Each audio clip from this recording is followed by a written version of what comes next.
बिस्मिल्लाहिर्रहमानिर्रहीम।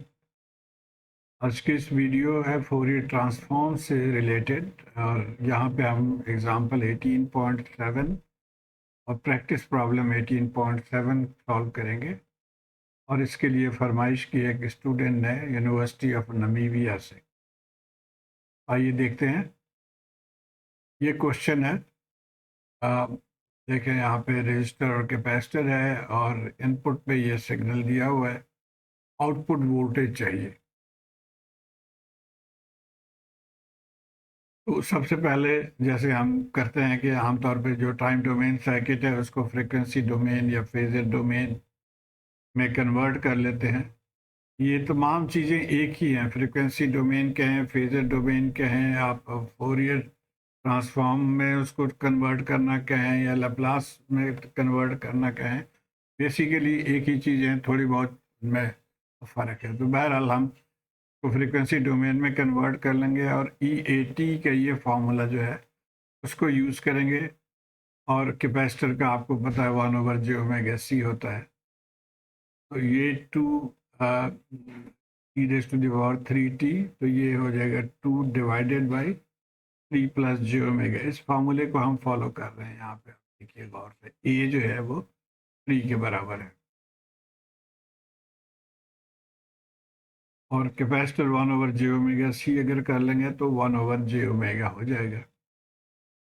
और फिर हमारी सर्किट जो है फेजर डोमेन में या फ्रीक्वेंसी डोमेन में इस तरह से ये सर्किट है। अब इसको हमने सॉल्व करना है वी आउट मालूम कर।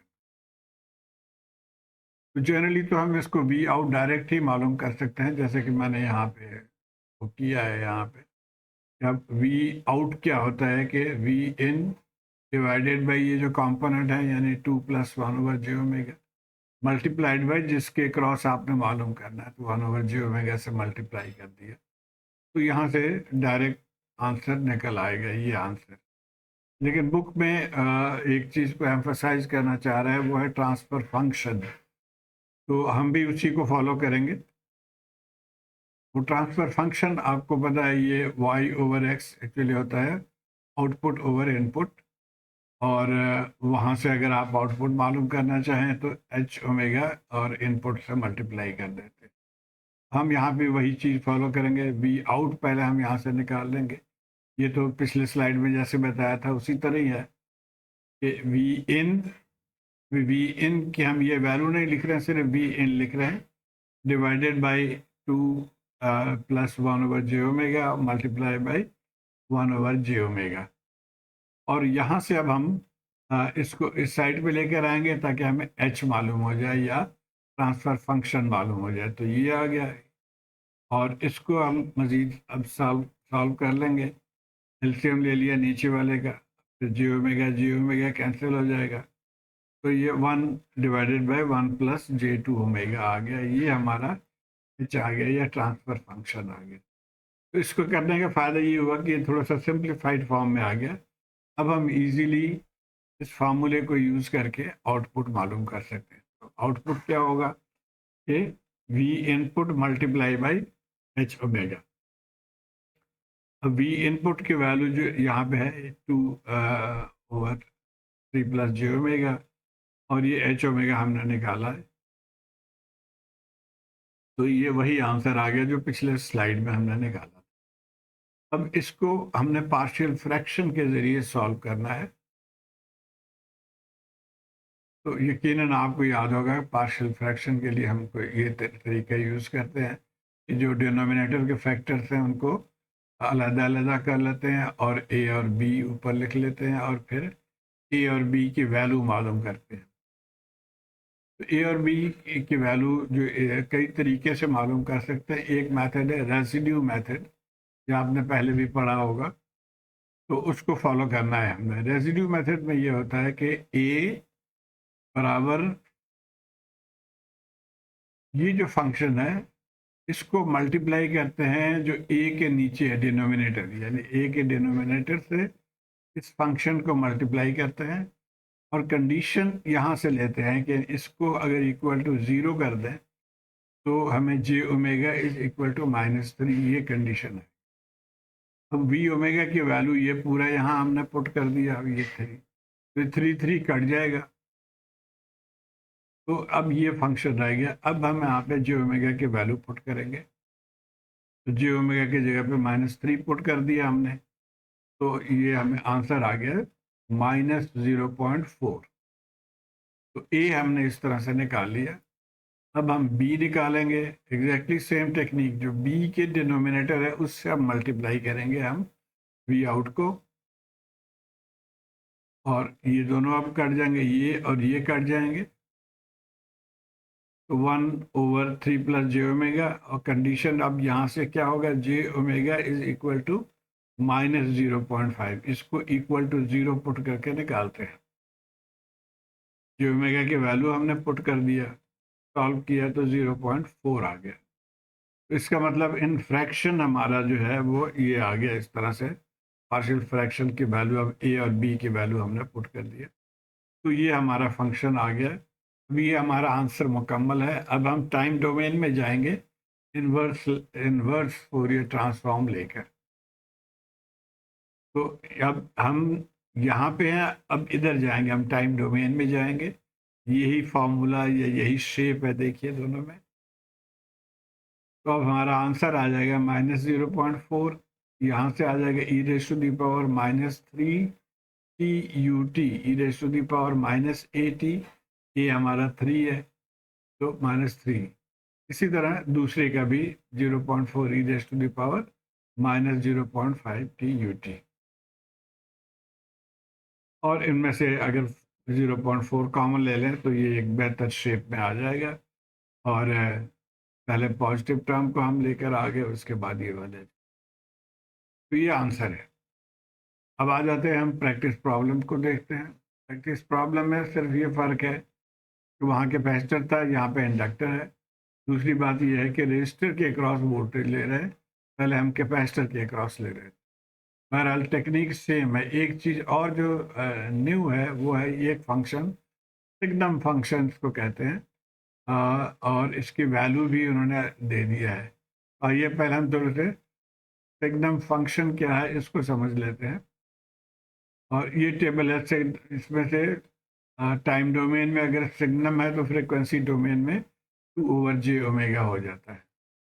अच्छा, सिग्नम फंक्शन क्या है, वो उसकी शक्ल कुछ इस तरह से होती है। तो इसको कई तरीके से लिख सकते हैं। एक तो हम लिख सकते हैं कि ut+ut और उसके साथ -u-t लिख के निकाल सकते हैं। लेकिन एक और तरीका जो कि यहाँ फॉलो किया गया है वो कुछ इस तरह से है कि फर्ज करें कि हमने ये -1 के लाइन हमने ले लिया एक, और अब यहाँ पे हमने इसको ख़त्म करना है। इसको ख़त्म करने के लिए हमें एक +1 ऊपर लेके जाना है। ये +1 ले जाएंगे तो प्लस, और ये -0 हो जाएगा। तो अब हमारा जो ये पिक्चर कुछ इस तरह से आ गया। लेकिन हमें तो ये चाहिए, यानी यहाँ पे 1 चाहिए।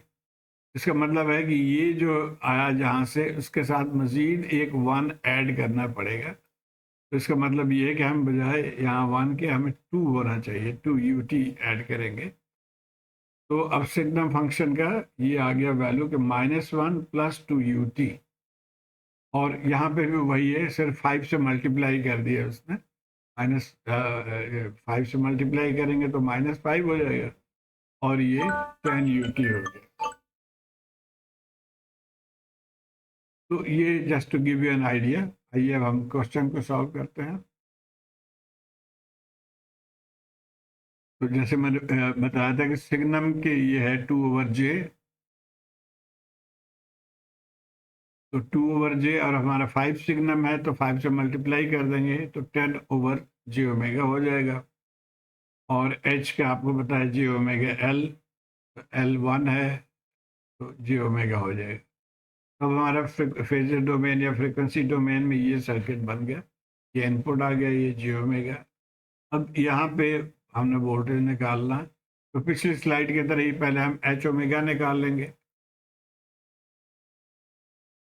यहाँ से v⍵, देखिए वही formula, input divided by this term multiplied by 4। और यहाँ से अब v को नीचे ले आएंगे तो h⍵ आ जाएगा 4 divided by j⍵ + 4।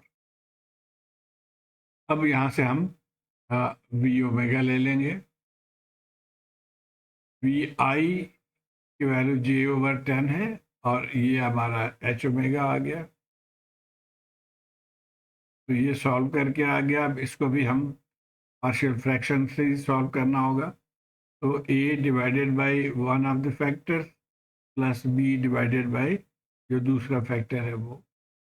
Residue method से इसको भी हम सॉल्व करेंगे। टेक्निक वही है कि A बराबर होगा A के जो डिनोमिनेटर है मल्टीप्लाइड बाई बी ओमेगा। तो J ओमेगा मल्टीप्लाई बाई ये हमारा V ओमेगा है। कंडीशन क्या होगा कि J omega is equal to 0 यहाँ पे। तो ये वैल्यू पुट करके ये 10 के बराबर आ गया। इसी तरह B के लिए B के डिनोमिनेटर से V आउटपुट को मल्टीप्लाई कर देंगे। तो ये दोनों कट गया तो ये 40/J ओमेगा रहा। और यहाँ से कंडीशन क्या आएगा, J omega plus 4 is equal to 0 का मतलब हुआ J omega is equal to -4। तो -4 पुट कर दिया तो ये -10 आंसर आ गया। तो अब ये हमारा फैक्टर आ गया दोनों का। अब इसको हम इन्वर्स लैप्लास ट्रांसफॉर्म में ले जाएंगे। अच्छा, इसको हमने 10J ओमेगा को हम 5 × 2J ओमेगा लिख रहे हैं, इसलिए कि 2J ओमेगा से हमें सिग्नम फंक्शन मिल जाएगा टाइम डोमेन में। अब हम टाइम डोमेन में वापस जा रहे हैं। तो इन्वर्स फोरियर ट्रांसफॉर्म ये हो गया 5 सिग्नम t और यहाँ से 10 और यहाँ से हम e⁻⁻4 आ जाएगा इस फार्मूले को यूज करते हुए। अच्छा, अब बुक में भी दिया हुआ है कि 5 सिग्नम t इसके बराबर है। तो इस यहाँ पे हम ये वैल्यू पुट कर देंगे 5 सिग्नम t के जगह पे। तो ये वाला वैल्यू पुट कर दिया और ये राइट साइड पे इनको सिंप्लीफाई कर लिया हमने। तो ये हमारा फाइनल आंसर आ गया। तो उम्मीद है आप इसको फॉलो कर पाए होंगे। मुझे अपने फीडबैक से ज़रूर आगाह कीजिए और इसको दोस्तों यारों में शेयर करें। या